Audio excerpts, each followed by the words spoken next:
Have you ever wondered why some people have been broke the whole time that you've known them, and some people have been thriving and prospering the whole other time that you've known them as well? Well, if you want to be on the thriving end of that all the time, be sure to watch this video to the end. And if you are broke and you might be struggling and you want to get on the thriving side, be sure to watch this video as well, because we're going to go all into it.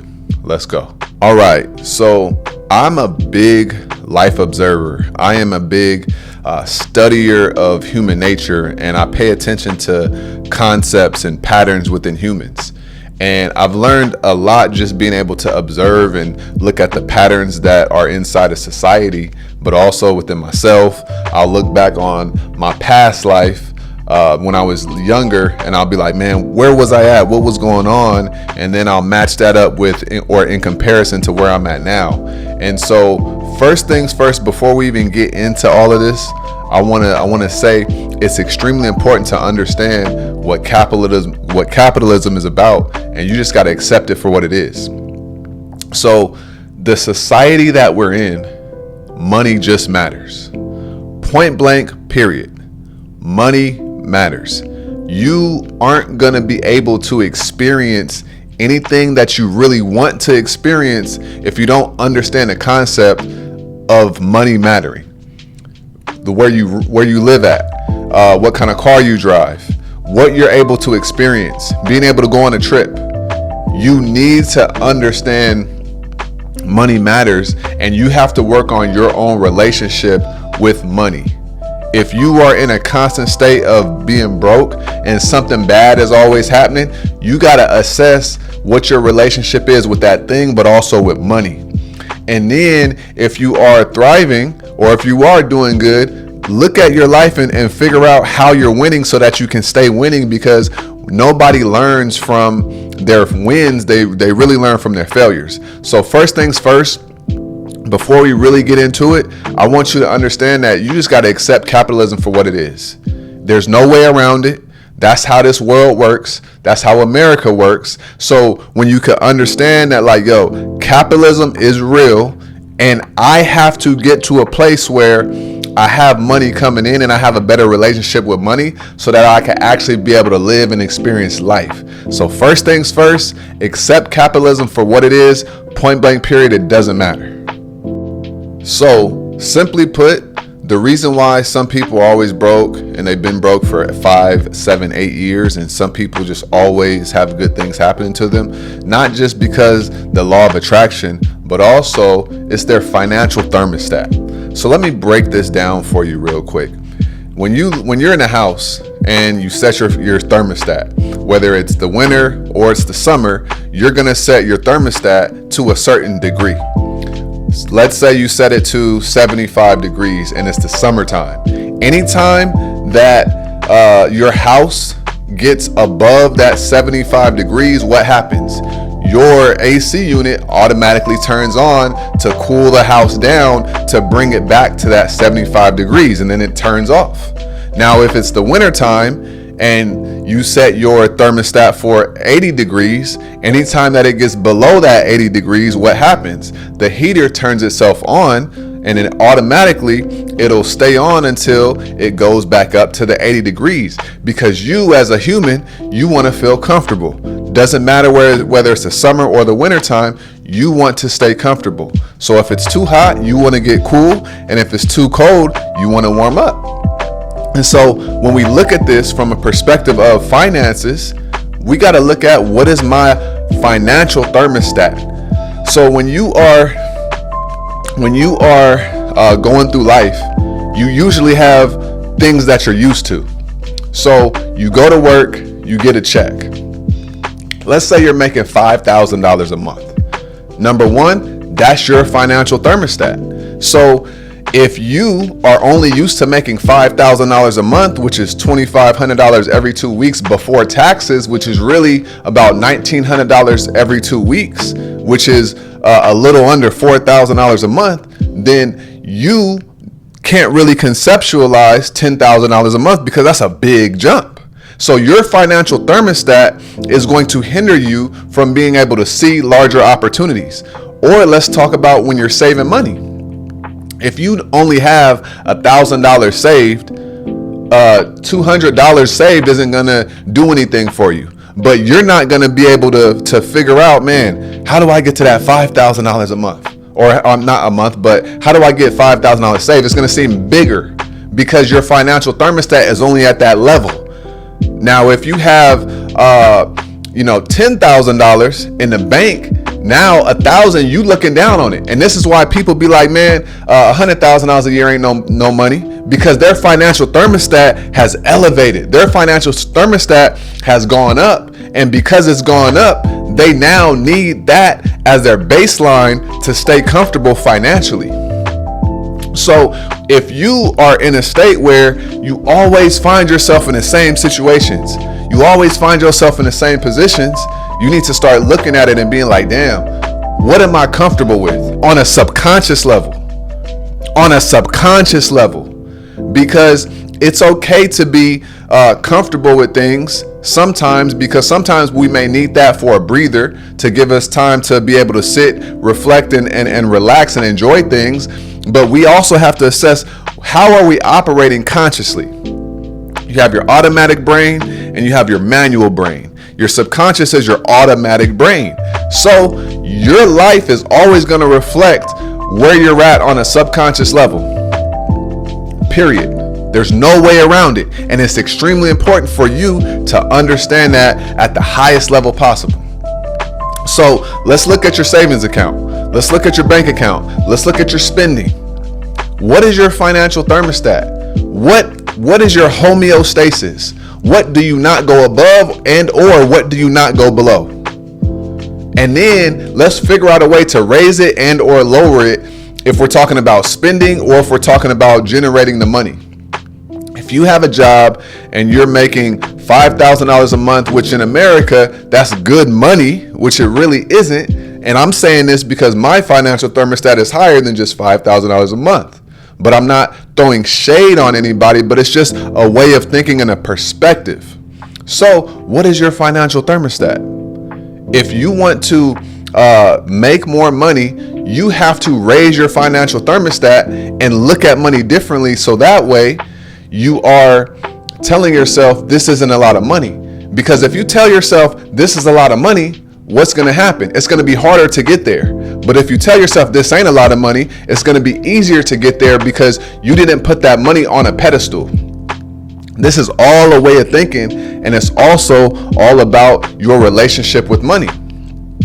So when we're trying to elevate our financial thermostat, we have to look at things differently. We have to look at life differently. We have to look at money differently.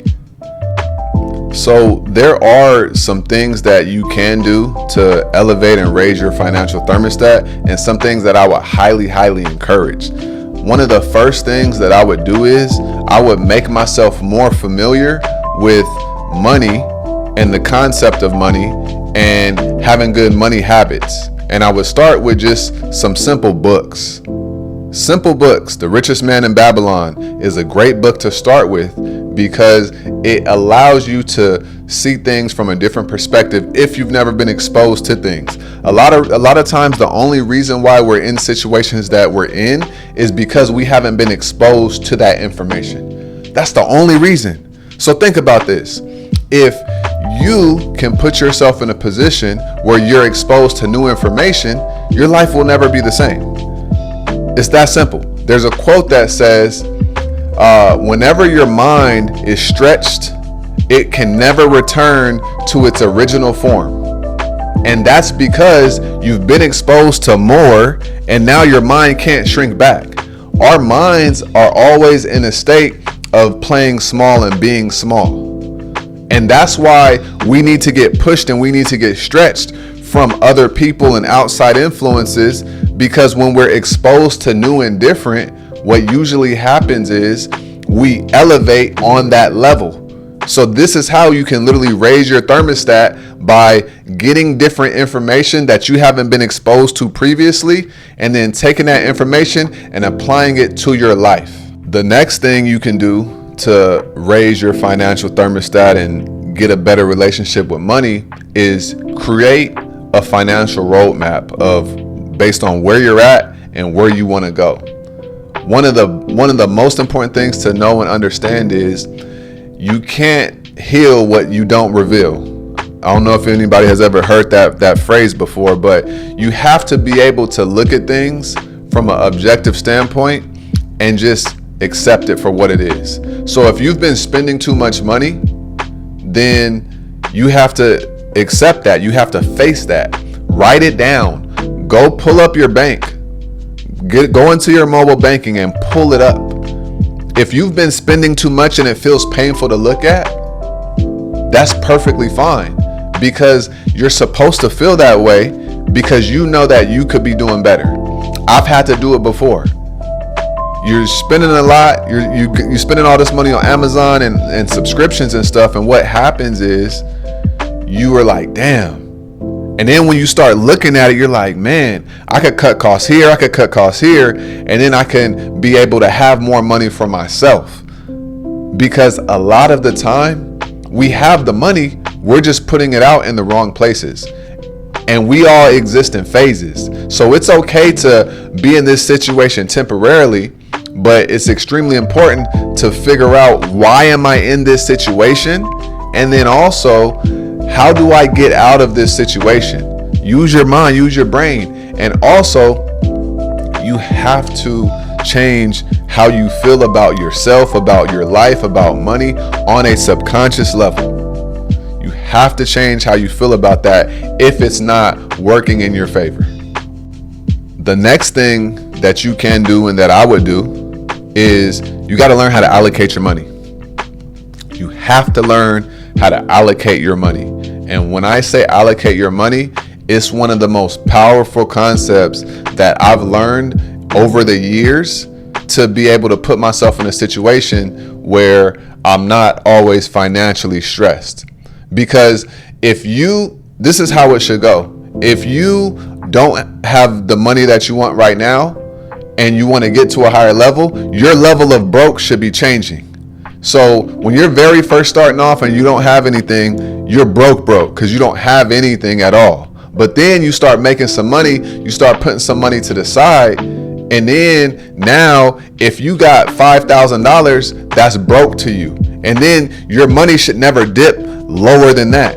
And then what happens is, then you get to $10,000. And then if you get to $10,000, you're broke because that's your financial thermostat. And then it goes to 25, then it goes to 50 and 100 and on and on and on. So this is how you raise your financial thermostat, and this is how you ensure you're never ever broke again. So when you say I'm broke, it should really be, man, I only got 15,000.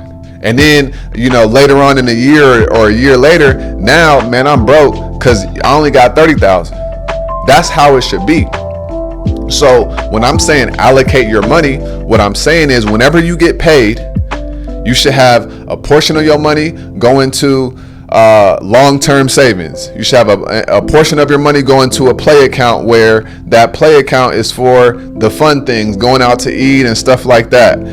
You should have a portion of your money go into a financial freedom account. So that way, whenever there's an investment or you want to put some money in the stock market, you already have that money to the side. Then you should have a portion of your money just paying all your bills, and that's all your necessities. And then when you do that, your money has direction. If you're living a life where your money doesn't have direction, that's why you feel like you're in this place where like you have no control. So you got to tell your money what to do, otherwise your money gonna run away. And you have to look at your money like soldiers, right? Your money is like soldiers. You got to go put it to work. And then when you put it to work, it's gonna grow. And when it grows, you're going to feel better about yourself, about your life, and about your decisions. But you have to learn how to allocate your money.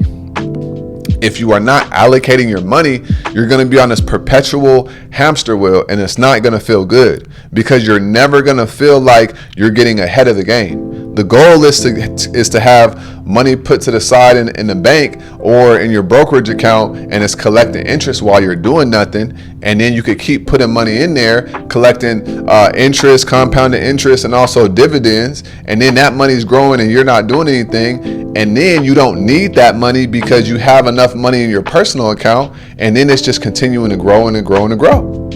That should be the goal.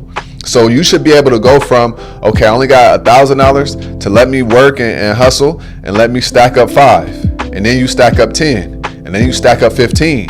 And now if you stacked up 15 and now you like, okay, if I go below 12,000, like that's my limit.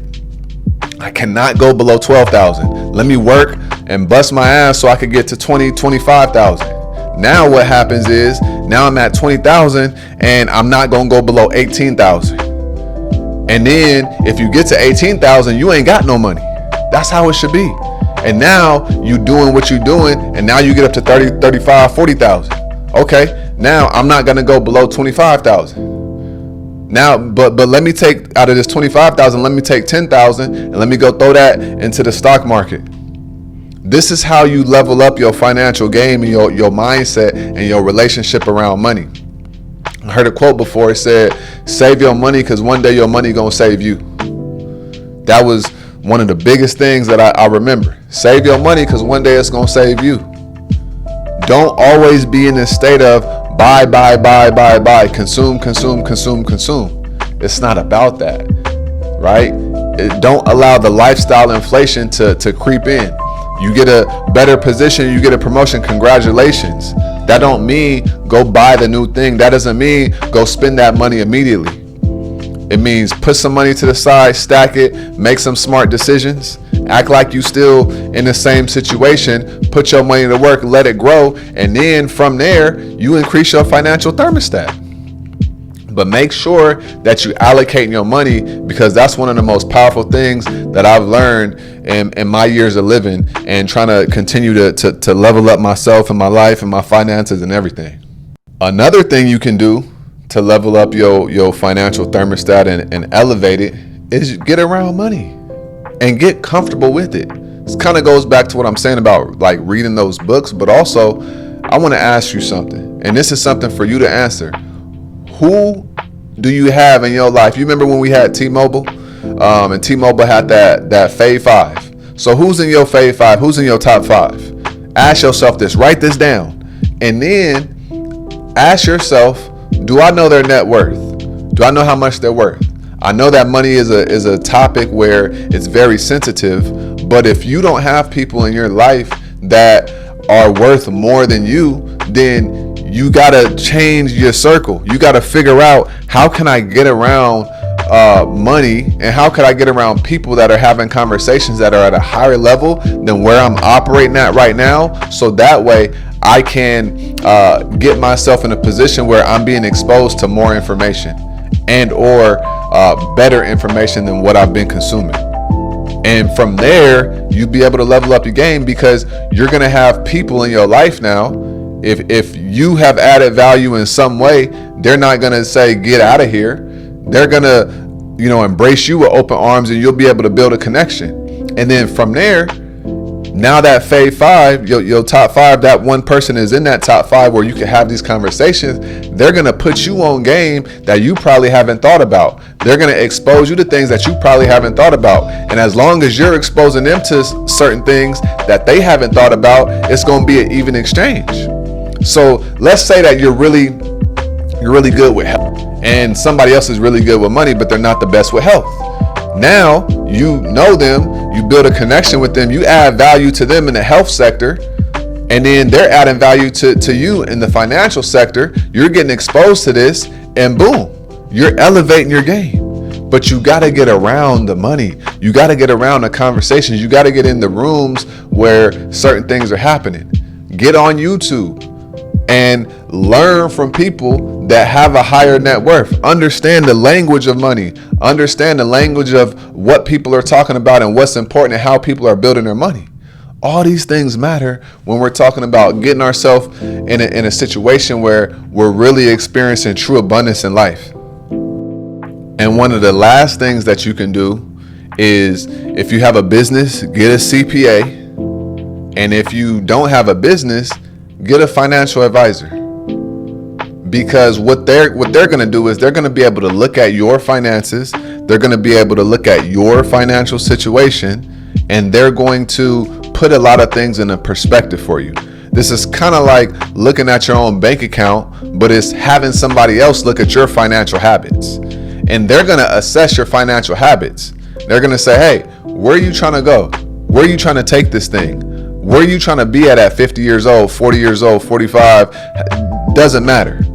They're going to ask you questions that you probably will never have asked yourself, or you were afraid to ask yourself. But because this is their job and this is their realm and this is their craft, they know what questions to ask.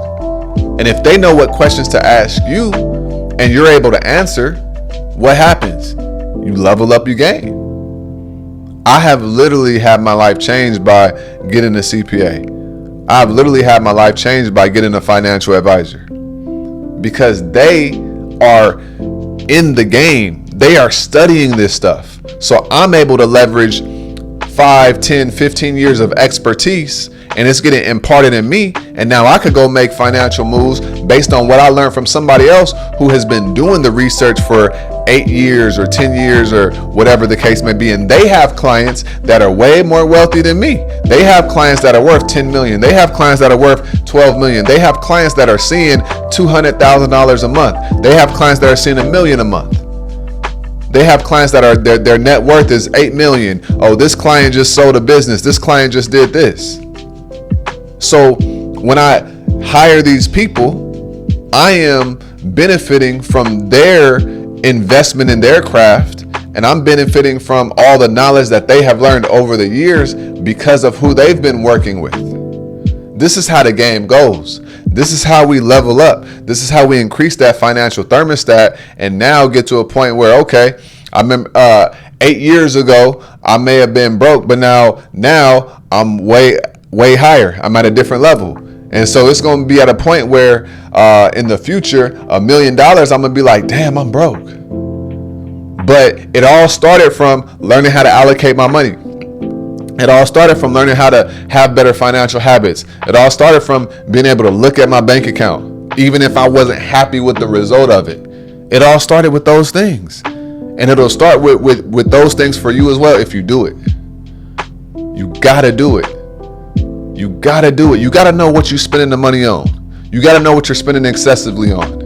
You got to be able to look at your habits and your trends and be able to see, where am I falling short? Where can I get better? Where can I improve? What do I need to do? What sacrifices do I need to make to get where I say I want to go? Right? These things matter very, very, very much. So put yourself in a situation, in a position where you could be around those people, no matter how it happens. Get around these people. Hire a financial advisor. If you have a business and you don't have a CPA, please go hire that person, because you're going to learn way more and you're going to get way more than just the actual service that they're providing. So to bring it all together, it's extremely important to know what your own financial thermostat is, and then you got to know, how do I elevate it, and how do I get out of the situation I'm in, and how do I put myself in a better situation, right? Make sure you read these books. Get around people with money. Have money conversations. Learn what net worths are and how do I get there. Hire a financial advisor, right? Hire a CPA. Start allocating your money. And it's going to get to a point where what you used to strive for is now your floor, your financial floor, and you like, man, I'm broke at this point. But you're never going to get there if you don't do the work intentionally and intensely. So be sure to share this with somebody.